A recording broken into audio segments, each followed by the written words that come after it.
Imagine spending 20 years preparing for life, only for life to ask you one question: what problem can you solve? And suddenly, everything goes silent. Not because you're unintelligent. Not because you're lazy. But because you were trained to chase certificates, while the world pays for solutions. This isn't just your story. It's the financial reality of millions of Nigerians today. Every year, thousands of young Nigerians proudly throw their graduation caps into the air. Families celebrate. Pictures flood social media. Parents breathe a sigh of relief. Finally, our child has made it. But what if graduation isn't the finish line?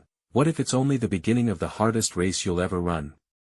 Because after nearly 2 decades in classrooms, life doesn't ask what grade you scored. It asks, what value can you create? And for many people, that question changes everything. The education paradox. Think about the journey. 6 years in primary school. 6 years in secondary school. 4 to 6 years at the university. 1 year of NYSC. That's nearly 7,000 days preparing for adulthood. 7,000 days. Yet many graduates step into the job market only to discover something painful. The market isn't buying certificates. It's buying competence.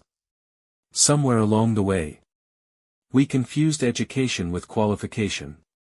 We mastered passing examinations, but forgot to master solving problems.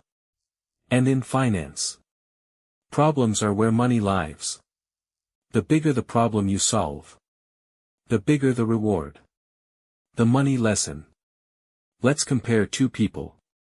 One graduate lands a job earning 100,000 Nigerian nairas every month. That's about 1.2 million Nigerian nairas a year. Now picture a skilled technician. Maybe an electrician. Or a plumber. Or an AC engineer. He charges 40,000 Nigerian nairas per job. If he completes just 2 jobs every week, he earns more than 4 million Nigerian nairas a year. Same country. Same economy. Completely different income. The difference is not luck. It isn't intelligence. It's market value. Because money follows usefulness. Not prestige. The economy has no emotions. It rewards whoever makes life easier for other people. The harsh reality. Here's the uncomfortable truth. We celebrate university admission, as though it's a guaranteed employment letter. We celebrate graduation photos, as though employers are waiting outside the gate. But imagine 1,000 graduates applying for only 10 jobs. Mathematics doesn't negotiate. 990 people must lose. No amount of positive thinking can change arithmetic. Yet every year, we continue producing more job seekers than job opportunities. It's like manufacturing millions of keys, without building enough doors. The shift. Notice something happening across Nigeria. When the electricity fails, people don't ask for someone's degree.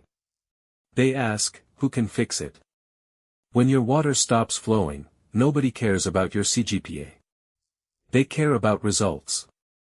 When your generator refuses to start, competence suddenly becomes more valuable than titles. This is why countries creating real wealth invest heavily in skills. Builders. Programmers. Technicians. Machinists. Welders. Mechanics. Designers. Innovators.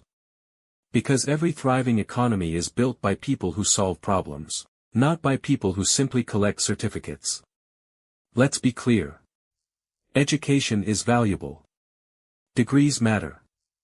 Knowledge matters.